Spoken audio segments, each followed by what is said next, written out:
عداوت مجھ سے کیوں اتنی، میں تو قرآن کا داعی ہوں، رسول اللہ کا وارث، صحابہ کا سپاہی ہوں۔ اللہم صلی علی محمد وعلی آل محمد کما صلیت علی ابراہیم وعلی آل ابراہیم انک حمید مجید۔ اللہم بارک علی محمد وعلی آل محمد کما بارکت علی ابراہیم وعلی آل ابراہیم انک حمید مجید۔ اللہم انفعنا بما علمتنا وعلمنا ما ينفعنا وزدنا علما۔ رب اشرح لی صدری ویسر لی امری واحلل عقدۃ من لسانی یفقہوا قولی۔ اللہم رب زدنی علما، اللہم رب زدنا علما۔ تمام قسم کی تعریفات، توصیفات، کبریائی اور بڑائی، حمد و ثنا اللہ وحدہ لا شریک خالق کائنات اور مالک ارض و سما کے لیے ہے۔ لا تعداد درود و سلام انبیاء علیہم الصلاۃ والسلام کی جماعت اور خصوصاً آخری نبی محمد عربی صلی اللہ علیہ وسلم پر۔ میرے بھائیوں، بزرگوں، جوانوں، پردہ نشیموں اور بہنوں، حاضرین جمعہ و جماعت اور اہل محلہ، ہم اور آپ جس دور سے گزر رہے ہیں، یہ فتنوں اور آزمائشوں کا دور، اچھائیاں بھی ایک پل کے اندر ہاتھوں ہاتھ لی جا سکتی ہیں، اور برائیوں کی انتہا اور تعداد لامحدود ہے۔ پیارے نبی کریم محمد عربی صلی اللہ تعالی علیہ وسلم نے ہمیں جو راہ دکھائی اور جس راستے پر لا کر چھوڑا، اس کی تعریف کرتے ہوئے آپ علیہ الصلاۃ والسلام نے ارشاد فرمایا تھا: ترکتکم علی محجۃ البیضاء لیلھا کنہارھا لا یزیغ عنھا الا ھالک۔ اتنے صاف میدان اور صاف راستے پر لا کر آپ کو اے امت کے افراد چھوڑ رہا ہوں کہ جس کی رات بھی دن کی طرح روشن ہے، جس کے اندھیرے میں اندھیرا نہیں ہے، ان ظلمات اور گمراہیوں اور خرافات کے تمام راستوں کو بند کر کے، ان راستوں کے اوپر روک لگا کے، ان راستوں کا خاتمہ کر کے وَأَنَّ هَذَا صِرَاطِي مُسْتَقِيمًا فَاتَّبِعُوهُ وَلَا تَتَّبِعُوا السُّبُلَ فَتَفَرَّقَ بِكُم عَن سَبِيلِهِ کا پیغام دیا، اور فرمایا لوگو یہ میرا سیدھا راستہ ہے، جس راستے پر میں ہوں اور میرے صحابہ ہیں۔ اس راستے سے اگر بھٹکو گے، اس راستے سے اگر روگردانی اختیار کرو گے، اس راستے کو اگر چھوڑو گے، فَتَفَرَّقَ بِكُمْ عَن سَبِيلِهِ تو یہ راستہ تمہارے ہاتھوں سے نکل جائے گا، تم گمراہی کے راستے پر چلے جاؤ گے، اللہ کی کتاب اور سنت رسول اللہ صلی اللہ علیہ وسلم سے دوری تمہارا مقدر بن جائے گی۔ وہ قوم اور وہ امت جو اپنے نبی کے راستے کو چھوڑ دے وہ کبھی کامیاب نہیں ہو سکتی ہے۔ تاریخ اسلام اٹھا کر دیکھیں، قوموں کے عروج اور زوال کی داستانوں کو پڑھیں، اگر عروج جب قوموں میں رہا تو سوائے اس چیز کے کہ ان کے ہاتھ میں کتاب اللہ اور سنت رسول اللہ صلی اللہ علیہ وسلم تھی، وہ دور ہمیں تابناک ملتا ہے، وہ دور ہمیں روشن ملتا ہے، وہ دور ہمیں ترقی یافتہ ملتا ہے، وہ دور ہمیں غلبے کا دور ملتا ہے۔ اور جب امت نے اللہ اور اللہ کے رسول صلی اللہ علیہ وسلم کے فرامین کو پس پش ڈال دیا، دین کے اندر خرافات اور بدعات کو پناہ دی، اپنے ہوا پرستی اور خواہش پرستی کو دین بنانا شروع کیا، اور دین کے اندر بدعات کو اور خرافات کو بدعات حسنہ کہہ کر جب داخل کیا تو امت کا شیرازہ بکھر گیا، امت کی وحدت کو زک پہنچی، وہ امت جو عروج میں تھی وہ زوال پذیر ہوئی، جو متحد تھی وہ ٹوٹ پھوٹ گئی، اور بالآخر وہ دور بھی آیا کہ جس دور کو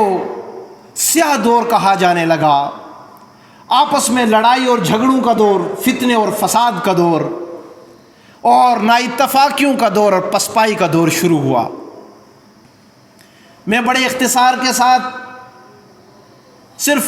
اس پس منظر کو آپ کے سامنے رکھتے ہوئے جس موضوع کی طرف آنا چاہ رہا ہوں وہ یہ کہ خرافات اور بدعات اس کے نقصان دنیاوی بھی ہیں اور اخروی بھی۔ معاشرے اور امت کے ہر فرد کو چاہیے کہ سنت کی نشاندہی کرے۔ اگر وہ محمد الرسول اللہ صلی اللہ علیہ وسلم کو آخری نبی مانتا ہے، اس کا ایمان ہے، اس کا یقین ہے، اور کلمہ پڑھ لینے کے بعد وہ اپنے اوپر فرض سمجھتا ہے کہ اگر میں کسی کی بات کو تسلیم کروں اور نافذ العمل کروں تو وہ محمد الرسول اللہ صلی اللہ علیہ وسلم کی شخصیت ہے، اس کو چاہیے کہ اپنے اعمال کے اندر سنت کی پہچان اور بدعت کی پہچان کرے اور اس کے بعد کسی عمل کو اپنی زندگی میں لائے۔ اس سے پہلے کہ ہم اور آپ اس مزاج کو پنپائیں، معاشرے میں جس طرف دوڑ لگی ہوئی ہے اور جو آج بازار میں دکھ رہی ہے، بہت افسوس کے ساتھ میں یہ کہوں گا کہ مولد النبی صلی اللہ علیہ وسلم کی عید منانے کا اور جشن منانے کا لوگ جھنڈا لیے ہوئے ایک کے پیچھے ایک دوڑے جا رہا ہے، اور وہ یہ ڈھونڈنے اور دیکھنے کو تیار نہیں ہے آخر کیا اس دن رسول اللہ صلی اللہ علیہ وسلم کی ولادت ہوئی بھی تھی یا نہیں، کیا اللہ کے رسول صلی اللہ علیہ وسلم اس دن پیدا بھی ہوئے تھے یا نہیں ہوئے تھے، کیا اللہ کے نبی صلی اللہ علیہ وسلم نے اپنی ولادت باسعادت کو جشن کے طور پہ منایا بھی تھا یا نہیں منایا تھا، کیا اللہ کے نبی صلی اللہ علیہ وسلم کے صحابہ جانثار جو آپ پر جان نچھاور کرتے تھے اور اسلام کے لیے جن کی قربانیاں تا قیامت تک یاد کی جانے والی ہیں، رب تعالیٰ نے جن کو رضی اللہ عنہم و رضوا عنہ کا لقب سے ملقب فرمایا ہے، کیا انہوں نے بھی کوئی ایسا عمل کیا یا نہیں کیا؟ بہت افسوس کے ساتھ بڑے باشعور لوگ بھی آنکھیں بند کر کے آج کے دن کو بڑا دن سمجھتے ہیں، اور آج کے دن بڑے جشن، بڑے جوش و خروش کے ساتھ مجلسوں کو گرم کرتے ہیں۔ افسوس کے ساتھ یہ کہوں گا کہ یہ اسلام کے تئیں بے توجہی، یہ غیر سنجیدگی، یہ بے شعوری، یہ غیر ذمہ داری، اور یہ اتنا بڑا گناہ اور اتنی بڑی لاپرواہی ہے کہ جو تنزلی کی طرف لے جانے والی، دین سے دوری کرنے والی، اللہ اور اس کے رسول کو ناراض کرنے والا عمل ہے۔ اس سے نہ اللہ رب العالمین راضی ہوگا اور نہ رسول اللہ صلی اللہ علیہ وسلم راضی ہوں گے۔ اگر اللہ اور اس کے رسول صلی اللہ علیہ وسلم کو راضی کرنا ہے تو میرے بھائیوں، سنت سے واقفیت اور اس کو عمل میں لانا اور بدعات سے بچنا اور بدعات کی نشاندہی کرنا یہ بے حد ضروری ہے۔ میں مختصر طور پر جن چیزوں کی طرف آپ کی نشاندہی اور آپ کی توجہ مبذول کروانا چاہ رہا ہوں وہ یہ ہے کہ اللہ کے رسول صلی اللہ علیہ وسلم نے سب سے پہلے ہمیں دین کے اندر من مانی سے منع کر دیا ہے۔ دین کے اندر وہ کام، ان کاموں کا ایجاد کرنا جس کے اللہ اور رسول صلی اللہ علیہ وسلم سے کوئی سند نہیں ملتی، وہ نہ کرنے کا حکم دیا ہے اور اس سے بچنے کا کہا ہے۔ مسلم شریف کی روایت میں جابر بن عبداللہ رضی اللہ تعالی عنہ بیان کرتے ہیں کہ اللہ کے رسول صلی اللہ علیہ وسلم جب خطبہ دینا شروع کرتے تو اللہ کے نبی صلی اللہ علیہ وسلم اپنے ان الفاظ پر پہنچتے، فَإِنَّ خَيْرَ الْحَدِيثِ كِتَابُ اللَّهِ وَخَيْرُ الْهَدْيِ هَدْيُ مُحَمَّدٍ صلی اللہ علیہ وسلم، تو آپ کا چہرہ مبارک سرخ ہو جاتا، آپ کی آنکھیں لال ہو جاتی، اور آپ صلی اللہ علیہ وسلم یہ ارشاد فرماتے کہ لوگوں، سب سے بھلی بات، سب سے اچھی بات، سب سے درست بات اور سب سے حق بات اگر کوئی ہے وہ اللہ اور اس کے رسول کی ہے صلی اللہ علیہ وسلم۔ فإن خیر الہدی ہدی کتاب اللہ، اگر کسی کو اپنا ہادی اور رہنما ماننا ہے اور اس کے پیچھے چلنا ہے، وہ اللہ کی کتاب اور رسول اللہ صلی اللہ علیہ وسلم کا فرمان ہے۔ فإن شر الامور محدثاتها، سب سے برے کام اس دنیا کے اندر وہ یہ ہے کہ آپ نئے نئے کاموں کو دین کے اندر پروان چڑھائیں اور ایجاد کریں، یہ سب سے برا کام ہے۔ فإن شر الامور محدثاتها، دین کے اندر منمانی کرنا، دین کے اندر نئی چیزوں کو ایجاد کرنا اور پھر اس کو دین سمجھنا، سب سے برا کام رسول اللہ صلی اللہ علیہ وسلم نے فرمایا یہ کام ہے۔ اور اللہ کے رسول صلی اللہ علیہ وسلم نے اس نئی اور محدثات امور کو بدعت کا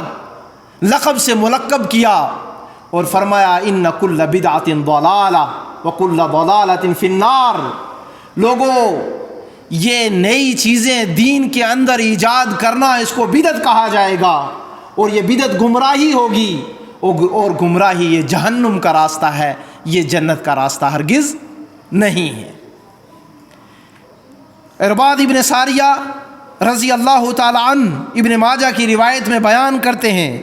فوعظنا رسول اللہ صلی اللہ علیہ وسلم موعظة وجلت منہ القلوب وظرفت منہ العیون، اللہ کے نبی صلی اللہ علیہ وسلم نے ایک مرتبہ ہمیں خطبہ دیا اور نصیحت کی، اتنی سخت نصیحت تھی، اتنا سخت خطبہ تھا، وجلت منہ القلوب وظرفت منہ العیون، دل ڈر گئے، دہل گئے، کانپ گئے اور آنکھوں میں آنسو آ گئے۔ ہمیں ایسا لگا کہ اللہ کے نبی صلی اللہ علیہ وسلم کی یہ نصیحت یہ آخری نصیحت ہے اور یہ آخری وعظ ہے۔ ہمیں اللہ کے نبی صلی اللہ علیہ وسلم کے اس خطبے سے جب یہ محسوس ہوا تو اللہ کے نبی صلی اللہ علیہ وسلم نے اپنے خطبے کے اختتام میں فاوصانا، ہمیں نصیحت کی اور کہا علیکم بسنتی و سنت الخلفاء الراشدین المہدیین، لوگوں تمہارے اوپر اگر کوئی چیز واجب ہوگی جس کو تم نے اپنانا ہے اور جس کو اپنی زندگیوں میں لانا ہے وہ یہ کہ میری سنت ہے اور میرے صحابہ رضوان اللہ علیہم اجمعین میں وہ پیارے چہرے، وہ خلفاء راشدین المہدیین ابو بکر، عمر و عثمان و علی رضی اللہ عنہم اجمعین، ان کی بات ہے۔ پھر فرمایا فَإِنَّهُ مَن يَعِشْ مِنْكُمْ فَسَيَرَىٰ اخْتِلَافًا كَثِيرًا، تم میں جو زندگی جیے گا، اللہ عافیت والی لمبی عمریں اللہ ہمیں عطا فرمائے، اللہ کے نبی صلی اللہ علیہ وسلم نے فرمایا فَسَيَرَىٰ اخْتِلَافًا كَثِيرًا، تو تم بہت سارے اختلافوں کو اپنی نظروں سے دیکھو گے، نگاہیں آپ مشاہدہ کریں گی کہ کس کس طرح سے دین کے ساتھ مذاق کیا جا رہا ہے اور دین کے نام پر کس طرح کی مجلسیں برپا کی جا رہی ہیں جن کی سند نہ اللہ رب العالمین کے فرمان سے ملتی ہے نہ رسول اللہ صلی اللہ علیہ وسلم کے حدیث سے ملتی ہے۔ تو فرمایا فعلیکم بسنتی وسنت الخلفاء الراشدین، میری اور میرے صحابہ خلفاء راشدین کی سنت پر عمل کرنا، وإیاکم ومحدثات الامور، اور لوگوں اگر تمہیں میں اس ماحول کے اندر کہ جب فتنوں کا دور ہوگا، بدعات اور خرافات کا دور ہوگا، ہر کوئی شخص اپنے آپ کو صحیح بتانے والا ہوگا، اس وقت جس چیز کی میں تمہیں نصیحت کرتا ہوں وہ یہ ہے فَإِيَّاكُمْ وَمُحْدَثَاتِ الْأُمُورِ، دین کے اندر نئی چیزوں کو نہ پنپنے دینا نہ ان کو اپنی زندگیوں میں لانا۔ محدثات الامور، وہ چیزیں، وہ باتیں، وہ اعمال جو معاشرے میں سنت سمجھے جا رہے ہوں اور وہ سنت سے ان کا کوئی کسی قسم کا کوئی تعلق نہ ہو اور کوئی سند نہ ملتی ہو، پیارے رسول صلی اللہ علیہ وسلم نے فرمایا فَإِيَّاكُمْ، تو تم اس سے باخبر رہنا، اس سے دور رہنا۔ عربی لہجے کے اندر جب کسی کو ایاکم کہا جاتا ہے تو بچنے کی تلقین کی جاتی ہے، دور رہنے کی تلقین ہوتی ہے، خبردار کیا جاتا ہے ایاکم کہہ کے۔ اور اگر کسی کام کو لازم پکڑنا، اس کو واجب ٹھہرانا اور اس کو نافذ العمل کرنا اگر مقصد ہو تو علیکم علیکم کہا جاتا ہے۔ یہاں رسول اللہ صلی اللہ علیہ وسلم نے اس لہجے کو اپنایا اور یہ ارشاد فرمایا فَإِيَّاكُمْ، فتنوں کے دور میں، آزمائشوں کے دور میں سنت کی پیروی اور بدعات سے دوری، یہ ہے ایک صحیح معنی میں مومن اور مسلمان کا شیوا، اور اس کو چاہیے کہ اس کے اوپر وہ عمل کرے۔ یہاں بڑے اختصار کے ساتھ میں بدعت کی تعریف کرتے ہوئے آپ کے سامنے آگے بڑھوں گا۔ محمد بن صالح العثیمین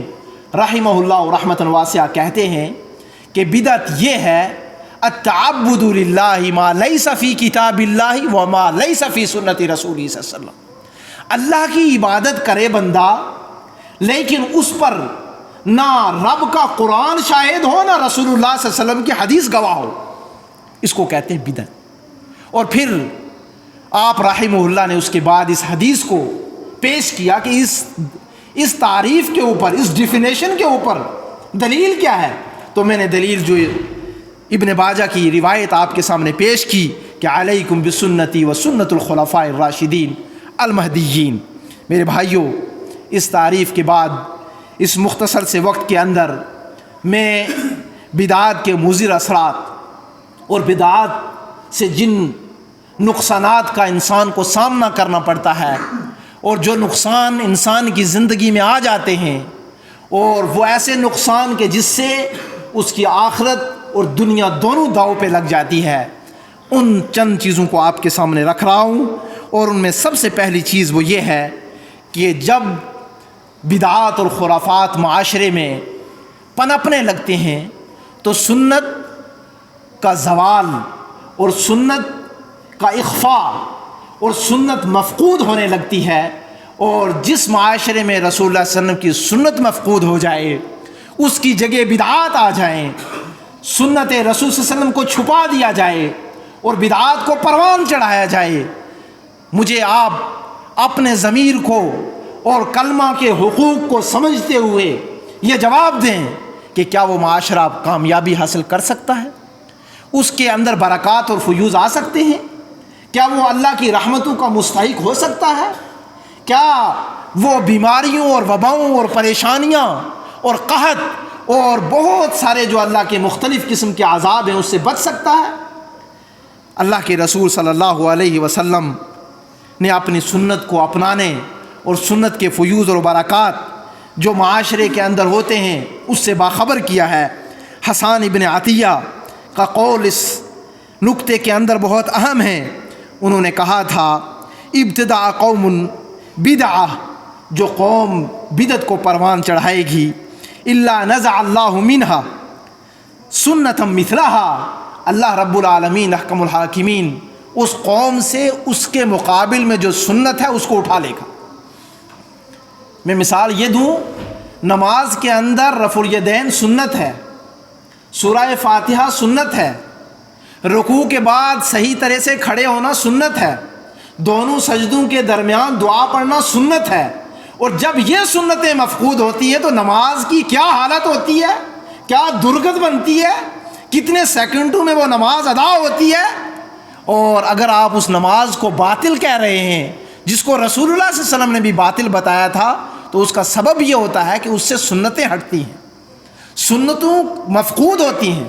سنتیں وہ بندہ چھوڑتا ہے تبھی وہ اطمینان کا قائل نہیں ہوتا، تبھی اس کی نماز میں اطمینان نہیں آتا، تبھی وہ سکون سے نماز نہیں پڑھتا، اور تبھی وہ نماز اس کی برائیوں سے بچانے اور اچھائیوں کی طرف لے جانے والی نماز نہیں بن سکتی۔ لہٰذا حسان ابن عطیہ کہتے ہیں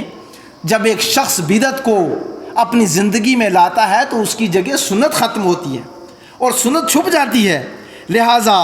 وہ شخص سنت کا ضائع کرنے والا اور بدعات کو پناہ دینے والا بن جاتا ہے۔ یہ سب سے پہلا نقصان اس کی زندگی میں آتا ہے، اور یہ مثال کے طور میں نے آپ کے سامنے یہ بات کی ہے۔ اسی طرح سے میرے بھائیوں، دوسرا بڑا نقصان جو عظیم نقصان ہے وہ یہ کہ اس عمل کو اللہ رب العالمین کے پاس مقبول نہیں کیا جاتا۔ وہ اللہ رب العالمین کے پاس بڑی سے بڑی عبادت یا چھوٹی سے چھوٹی عبادت کیوں نہ ہو، اگر وہ رسول اللہ صلی اللہ علیہ وسلم کے بتائے ہوئے طریقے پر نہیں ہے تو وہ مقبول نہیں ہے۔ جو مسلم شریف کی روایت، نبی علیہ الصلاۃ والسلام نے فرمایا من احدث فی امرنا ھذا ما لیس منہ فہو رد، میرے دین کے اندر کوئی اگر اس عمل کو اپنی زندگی میں لائے گا، وہ عمل کرے گا کہ جس پر میری دلیل نہیں، جو ہمارے دین میں نہیں، فہو رد، وہ مردود ہے، وہ مقبول نہیں ہے۔ اللہ رب العالمین کے پاس اس کی کوئی قیمت نہیں ہے، کوئی قدر نہیں ہے، اس کی تھکان کی، اس کے پیسے کی، اس کے انفاق کی، اس کی دوڑ دھوپ کی، اس کی محنتوں کی، اس کے نعرے اور چلے اور تمام جو وہ محنتیں کر رہا ہے، اگر رسول اللہ صلی اللہ علیہ وسلم نے اس طریقے کو نہیں بتایا ہوا اور وہ اپنے طریقے سے اس عبادت کو کر رہا ہے تو میرے بھائیوں دوسرا بڑا نقصان اس کو یہ ہوگا کہ وہ عمل مردود ہوگا اور اللہ رب العالمین کے پاس قابل قبول نہیں ہے۔ اس کے بعد تیسرا نقطہ اور تیسرا بڑا نقصان وہ یہ ہے کہ اسلام کے تئیں بندے کے عقیدے کے اندر یہ چیز پنپنے لگتی ہے کہ دین نامکمل ہے۔ دین کے اندر اگر کوئی مولوی بات کرے تو اس کا بھی اعتبار ہوگا، دین کے اندر اگر پیر بھی کوئی بات کرے تو گویا پیر کی بات مانی جائے گی، اور اس مانے جانے کے پیچھے جو عقیدہ پنپے گا، جو ایمان بنے گا اور جو یقین پختہ ہوگا وہ یہ ہوگا کہ اللہ اور رسول صلی اللہ علیہ وسلم کے فرمان میں اگر یہ علماء کوئی بات کرتے ہیں تو یہ قابل عمل ہے، یہ بات بھی قابل عمل ہے۔ میرے بھائیوں یہیں سے ایک انسان اور ایک مسلمان کے عقیدے کو کینچی لگنا شروع ہوتی ہے اور وہ یہاں پر آ کر رک جاتا ہے، وہ یہاں سے آگے اللہ اور رسول صلی اللہ علیہ وسلم کی بات تک پہنچنے کے لیے تیار نہیں ہوتا، اور وہ کہتا ہے جناب یہ بات بھی تو کسی نے کہی ہے اور یہ بھی تو عالم نے کہی ہے، وہ بھی تو پڑھے لکھے تھے۔ میرے بھائیوں یہ بدعت کا تیسرا بڑا نقصان ہوگا، اور بدعت کرنے سے انسان اپنے دین کو نامکمل نعوذ باللہ مانے گا۔ مجھے بات ایک واقعہ یاد آیا کہ عمر رضی اللہ تعالیٰ عنہ کے دور خلافت میں ایک یہودی آیا، اس نے کہا اے عمر رضی اللہ عنہ، میرے پاس آج قرآن کی ایک آیت پہنچی ہے، اگر وہ یہودیوں کے پاس پہنچی ہوتی تو اس دن کو ہم عید کا دن مناتے، اگر نصارہ کے پاس ہوتی تو نصارہ بھی اس دن جس دن کے اندر وہ آیت نازل ہوئی اس کو عید کا دن مناتے، جو آج آیت میں نے آپ کے قرآن سے پڑھی ہے اور جو مجھ تک پہنچی ہے۔ بہت افسوس کے ساتھ آج قرآن صرف ہم اپنے تک محدود رکھتے ہیں۔ ہمارے صحابہ رضوان اللہ علیہم اجمعین اس کو وہ اس بات کو سمجھ چکے تھے کہ یہ قرآن یہ پوری انسانیت کی ہدایت کے لیے ہے، اور وہ ہر ایک کو دیا کرتے تھے کہ وہ اس سے پڑھے، اس سے نصیحت حاصل کرے، اس میں دیکھے کہ رب اس سے مخاطب ہے، ہر شخص سے مخاطب ہے، مرد و زن سے مخاطب ہے، عرب و عجم سے مخاطب ہے، لہٰذا انہوں نے قرآن دیا ہوا تھا اور وہ شخص پڑھتا تھا، اور جب وہ اس آیت پر پہنچا الیوم اکملت لکم دینکم واتممت علیکم نعمتی ورضیت لکم الاسلام دینا، تو کانپ گیا اور کہا اے عمر امیر المومنین، اگر یہ آیت یہود میں اتری ہوتی تو ہم اس دن کو عید کا دن مناتے اور جشن مناتے۔ عمر رضی اللہ تعالی عنہ نے کہا تھا اور فرمایا تھا ارے شخص، اے جوان، میں یہ جانتا ہوں کہ یہ آیت کب اتری، کہاں اتری، کس وقت اتری، کہ جب رسول اللہ صلی اللہ علیہ وسلم عرفہ کے میدان میں تھے، اپنی سواری پر سوار تھے، آپ علیہ الصلاۃ والسلام کے اوپر وحی طاری ہوتی تو اس وقت آپ جھک جایا کرتے تھے۔ آپ صلی اللہ علیہ وسلم کے اوپر وہ وقت بڑا مشقت والا ہوتا اور کٹھن ہوا کرتا تھا، آپ صلی اللہ علیہ وسلم کو پسینہ آ جایا کرتا تھا۔ آپ صلی اللہ علیہ وسلم وحی کی اس کیفیت سے جب فارغ ہوئے تو اللہ کے نبی صلی اللہ علیہ وسلم نے یہ اعلان کیا الیوم اکملت لکم دینکم واتممت علیکم نعمتی ورضیت لکم الاسلام دینا، کہ رب تعالیٰ خود مخاطب ہوتا ہے امت مسلمہ سے، امت محمدیہ سے، قیامت تک آنے والا آخری فرد اس سے مخاطب ہو کر یہ ارشاد فرماتا ہے کہ میں نے اس دین اسلام کو مکمل کر دیا، میں نے اپنی نعمتیں پوری کر دیں، ورضیت لکم الاسلام دینا، اور تمہارے لیے اے امت مسلمہ، اے امت محمدیہ صلی اللہ علیہ وسلم، اسلام کو دین دے کر میں راضی ہو گیا، اب کوئی اور دین نہیں آئے گا، یہ دین مکمل ہے۔ میرے بھائیوں، میں جس نقطے پہ بات کر رہا تھا، امام مالک رحمہ اللہ رحمۃ اللہ واسعہ کہتے ہیں من قال فی الدین بدعہ حسنہ، جو لوگ یہ کہتے ہیں کہ یہ بدعت اچھی بدعت ہے، وہ قرآن خوانی کی شکل میں ہو، وہ میلاد کے جشن کی شکل میں ہو، وہ اور یہ تیسرا اور 40واں اور چوتھا اور 5واں اور جنازے کے بعد وہیں کھڑے ہو کر دعا پر جھگڑے، یہ تمام کے تمام جو چیزیں ہیں جس کی کوئی سند نہیں، اور کہنے والا خود کہتا ہے جناب سند تو نہیں ہے لیکن عمل اچھا ہے، عمل میں نیکی ہے، ثواب ہی تو ہے، قرآن ہی تو ہے اور جذبہ ہی تو ہے، اور اس میں برائی کیا ہے؟ امام مالک رحمہ اللہ کہتے ہیں من قال فی الدین بدعہ حسنہ فقد زعم ان محمدا خان الرسالہ صلی اللہ علیہ وسلم، جس نے یہ یقین اور اس عقیدے کو اپنے اندر پنپایا اور اس عقیدے کا حامل ہوا کہ یہ بدعت اچھی بدعت ہے، اس سے نیکی ملے گی، اس سے ثواب ملے گا، تو گویا اس نے اس عقیدے کو پالا اور اس عقیدے کا وہ حامل ہوا کہ محمد الرسول اللہ صلی اللہ علیہ وسلم نے اپنی رسالت کو پہنچانے میں نعوذ باللہ خیانت کی ہے۔ گویا یہ کچھ اور نیکیاں تھیں جو ہم کر رہے ہیں اور ان کو پتہ نہیں تھیں، نعوذ باللہ من ذالک۔ میں آپ کو بتاؤں کہ ایک دن کسی درس کے اندر میں شریک تھا، تو ہماری ماں عائشہ رضی اللہ تعالی عنہا سے مروی ہے کہ جب وہ کسی کے ہاں بچہ یا بچی پیدا ہوتے تو وہ مولود کے بارے میں صرف اتنا پوچھتے تھے کہ بھائی آپ کے ہاں جو بچہ بچی پیدا ہوئے، جو مولود ہے، وہ صحیح سلامت ہے؟ تو وہ کہتے ہیں کہ جی الحمدللہ صحیح سلامت ہے۔ اور راوی بیان کرتے ہیں کہ کبھی یہ نہیں پوچھتی تھی ہماری ماں کہ بیٹا ہے یا بیٹی،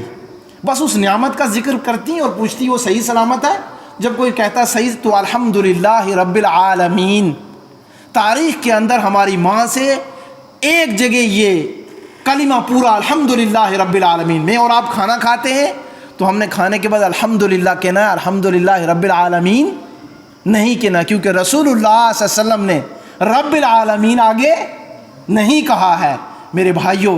یہ ہے دین، اور دین کے اندر اتنی بڑی شفافیت ہمارے سلف نے، رسول اللہ صلی اللہ علیہ وسلم نے، صحابہ نے، تابعین نے، تبع تابعین نے رکھی، اور جو آج ہم تک پہنچا۔ اور جس شفاف دین ہی کو اگر آگے لے جائیں گے، اسی کو اپنی زندگی میں لائیں گے، تو ہمارا عقیدہ یہ ہوگا کہ رسول اللہ صلی اللہ علیہ وسلم نے اپنی امانت کو ہم تک پہنچایا، اور وہ امانت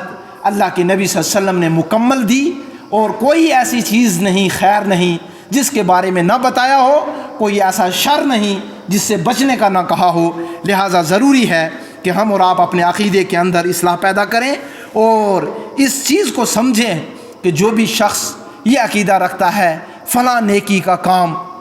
فلاں اچھائی کا کام یہ اچھا عمل ہے اور وہ بدعت حسنہ ہے، اس کے اندر کوئی برائی نہیں ہے، تو گویا وہ یہ عقیدہ رکھتا ہے نعوذ باللہ کہ رسول اللہ صلی اللہ علیہ وسلم نے خیانت کی ہے، اور وہ بڑا سمجھدار ہے، اور وہ دین کو اپنے طور پہ لے کے چلے گا، اور جو دین وہ سمجھ رہا ہے، لہٰذا یہ باطل عقیدہ ہے، یہ باطل سوچ ہے، اور یہ بدعت کا تیسرا بڑا نقصان ہے انسانی زندگی میں، اور جس کا وہ یہ عقیدہ وہ لیتا ہے کہ گویا نعوذ باللہ کہ دین نامکمل ہے، حالانکہ یہ تصور کرنا اور یہ اس طرح کا خیال رکھنا یہ اسلام سے خارج کر دینے والا عمل ہے۔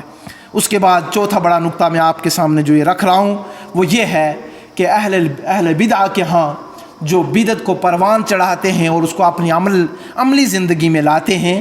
محدثین و مفسرین کہتے ہیں کہ ان کے پاس سب سے بڑا نقصان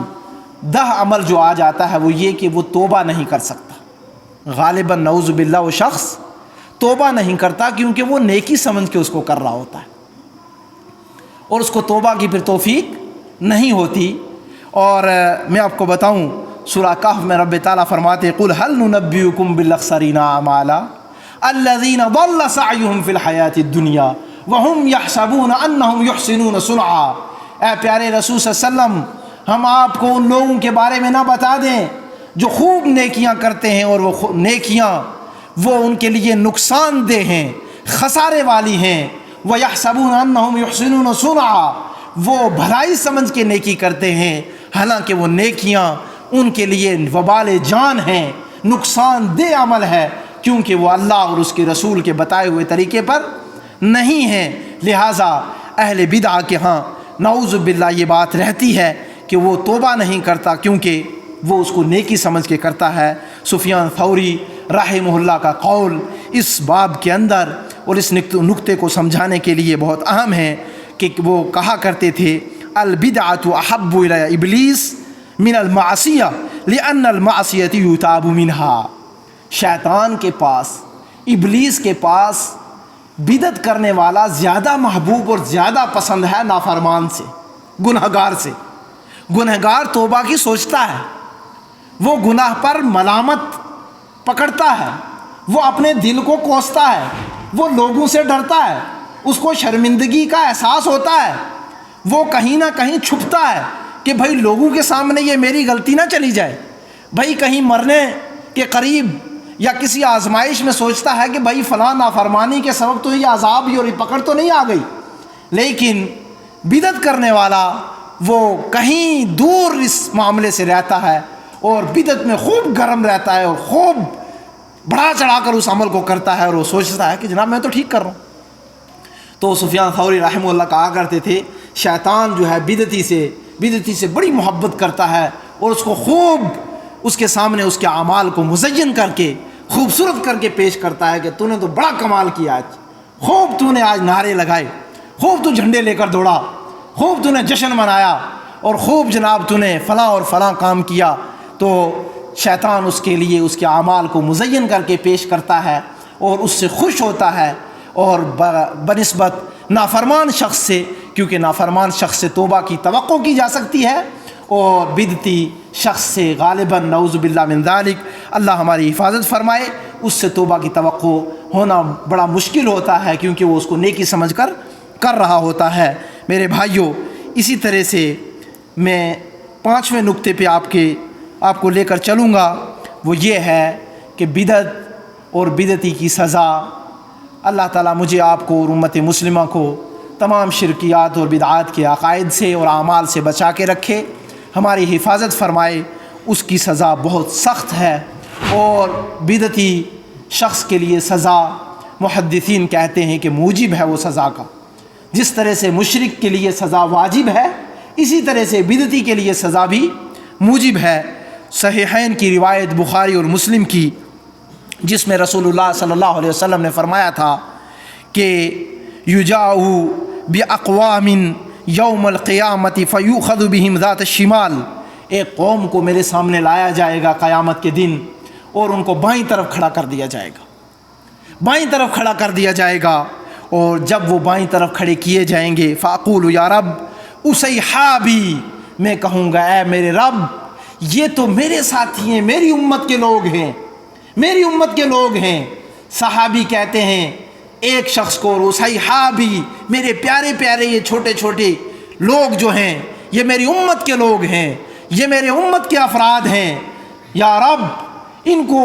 یہ جو الگ کیا جا رہا ہے یہ کیوں کیا جا رہا ہے؟ پیارے رسول صلی اللہ علیہ وسلم شفقت سے اور رحمت سے یہ بات کہیں گے فیقال انک لا تدری ما احدثک بعدک، تو رسول اللہ صلی اللہ علیہ وسلم سے کہا جائے گا اے اللہ کے نبی صلی اللہ علیہ وسلم، آپ نہیں جانتے کہ آپ کے بعد انہوں نے دین کے اندر نئی چیزیں، دین کے اندر بدعات، دین کے اندر خرافات، دین کو تبدیل اور تحریف کرنے والے یہی وہ برے لوگ تھے کہ جن کو آج بائیں طرف لے کر کھڑا کیا جا رہا ہے اور ان کو سزا دی جائے گی۔ یہ سزا کے موجب ہے، یہ آج نہ حوض کوثر کے مستحق ہیں، نہ رب کی رحمت کے مستحق ہیں، نہ رسول اللہ صلی اللہ علیہ وسلم کی شفاعت کے مستحق ہیں، اور ان کا انجام یہ ہوگا کہ ان کو سزا کا سامنا کرنا پڑے گا۔ میں رب تعالیٰ احکم الحاکمین سے اپنے لیے اور آپ کے لیے اور پوری امت مسلمہ کے لیے یہی دعا کروں گا، اللہ تعالیٰ ہمیں ہدایت کی توفیق عطا فرمائے، سنت کو سمجھنے اور اس پر عمل کرنے کی توفیق عطا فرمائے، بدعت کو پہچان کر بدعت سے دور رہنے کی توفیق عطا فرمائے۔ میرے بھائیوں، ان سنت کے کاموں کو خود سمجھنا اور معاشرے کے ایک ایک فرد تک پہنچانا یہ ہم سب کا فرض ہے۔ ہمیں چاہیے کہ دین کو صحیح طور پر سمجھنے کے لیے وقت نکالیں، پھر وہ دین جب ہماری سمجھ میں آ جائے تو ہماری عملی زندگی اس کا نمونہ ہو، اور اس کے بعد ہمارے معاشرے کا ہر فرد، ہمارے رشتہ دار، ہماری پراپرٹی سے زیادہ اس چیز کے مستحق ہیں کہ ان تک آپ صحیح دین پہنچائیں۔ آپ کے خوشی اور غمی کے وقت میں جا کر ان کے سامنے بیٹھنا، ان کو تحفے دینا، یا غمی کے وقت آنسو بہانے سے زیادہ مستحق اور حقدار ہیں وہ کہ ان تک آپ سنت رسول اللہ صلی اللہ علیہ وسلم کو پہنچائیں، ان کو بدعات سے دور رہنے کے لیے کہیں اور ان پر صحیح دین کو عیاں کریں اور واضح کریں۔ پیارے رسول صلی اللہ علیہ وسلم نے سنت پر عمل کرنے والے کے لیے کتنی بڑی خوشخبری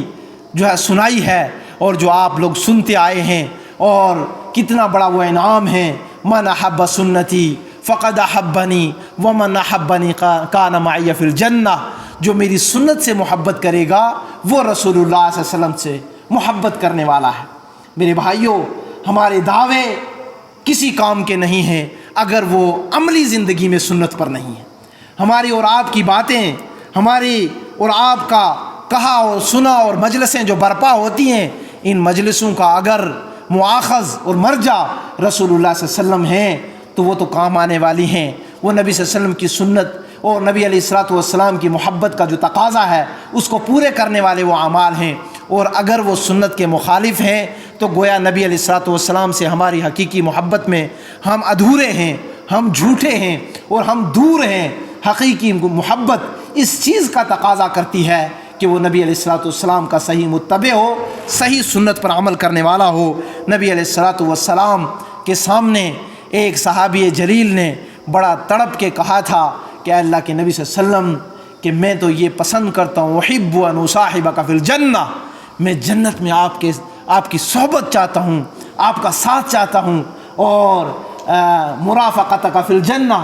جنت میں آپ کا رفیق ہوں، آپ کے ساتھ ساتھ چلوں، یہ میری زندگی کی آخری تمنا ہے۔ پیارے نبی علیہ السلام نے فرمایا تھا المرء مع من احب، اے بندے، اے میرے پیارے صحابی، ایک ہی قاعدہ ہے اور یہ ہے کہ بندہ جس سے دنیا میں محبت کرے گا اسی کے ساتھ وہ آخرت میں ہوگا، اور دنیا میں رسول اللہ صلی اللہ علیہ وسلم سے محبت کا تقاضا آپ صلی اللہ علیہ وسلم کی سنت کی اتباع ہے، اور بدعات سے دوری ہے، بدعات اور خرافات سے بچنا ہے، اور بدعات اور خرافات سے لوگوں کو باخبر کروانا ہے، اور سنت کی ترویج ہے، بدعات کا خاتمہ ہے۔ لہٰذا دعا گو ہوں رب تعالیٰ سے، احکم الحاکمین سے، کہ اللہ تعالیٰ مجھے اور آپ کو، پوری امت مسلمہ کو اس آیت کا مصداق جس میں رب تعالیٰ نے فرمایا قل ان کنتم تحبون اللہ فاتبعونی یحببکم اللہ ویغفر لکم ذنوبکم، اے اللہ کے نبی صلی اللہ علیہ وسلم آپ کہہ دیجئے، اے لوگو اگر تم اللہ رب العالمین سے محبت کرتے ہو فاتبعونی، تو میری اتباع کرو۔ اللہ رب العالمین کی محبت پانے کا بھی ایک ہی طریقہ ہے، وہ ہے رسول اللہ صلی اللہ علیہ وسلم سے محبت، اور رسول اللہ صلی اللہ علیہ وسلم سے محبت کی جو سچا دعویٰ ہے اس کا حقیقی آئینہ وہ یہی ہے کہ نبی صلی اللہ علیہ وسلم کی سنتوں سے محبت ہو اور بدعات سے نفرت ہو، بدعات سے دوری ہو۔ ترکت فیکم امرین لم تضلوا ما تمسکتم بہما کتاب اللہ و سنتی، رسول اللہ نے فرمایا تھا صلی اللہ علیہ وسلم، لوگوں دو چیزیں تمہارے درمیان چھوڑ کے جا رہا ہوں، تم ان کو پکڑے رکھو گے کبھی گمراہ نہیں ہوں گے، کبھی گمراہ نہیں ہوگے، اور وہ ہے اللہ کی کتاب اور رسول اللہ صلی اللہ علیہ وسلم کی سنت۔ میں آج آپ کے ذریعے اور اس منبر و محراب کے ذریعے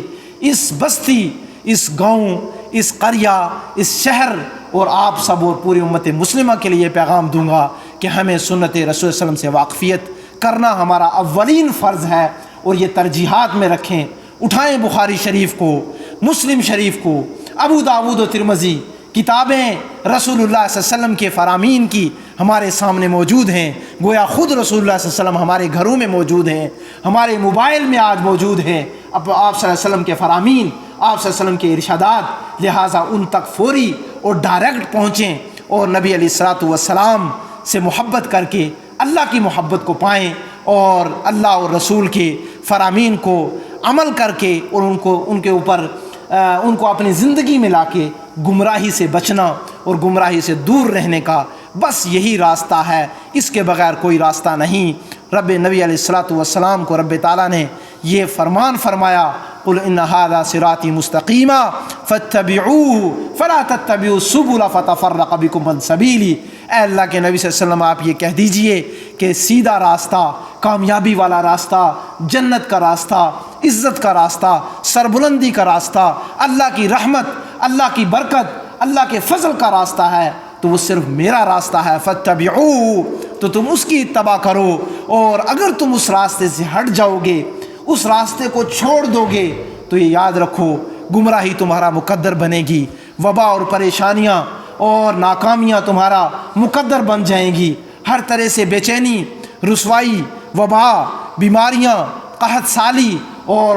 تنزلی یہ تمہارا مقدر بنے گی، تفرقہ اور نہ جانے کس کس طرح کے مصائب کے ہم اور آپ اور پوری امت مسلمہ شکار ہے۔ ہر شخص یہ چاہتا ہے کہ امت کے اندر وحدت ہو جائے، امت کے اندر محبت ہو جائے، امت ایک پلیٹ فارم پر آ جائے، اور اس کا وہی طریقہ ہے جو رسول اللہ نے بتایا تھا صلی اللہ علیہ وسلم،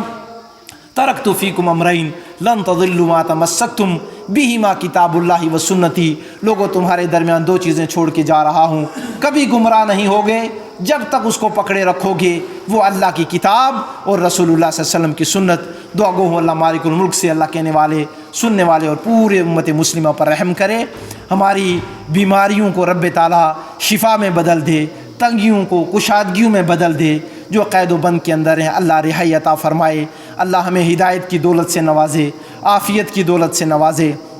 اتحاد و اتفاق کی دولت سے نوازے۔ رب تعالیٰ جو کہا اور سنا گیا جو درست ہے وہ تیری رحمت سے ہے، تو اس کو قبول و منظور فرما، اگر کوئی غلطی ہے میری طرف سے اور وہ شیطان کی طرف سے، اللہ تعالیٰ اس کو دامن عفو میں جگہ دے۔ آمین۔ اقول ما تسمعون استغفر اللہ لی ولکم ولسائر المسلمین من کل ذنب فاستغفروہ انہ الغفور الرحیم۔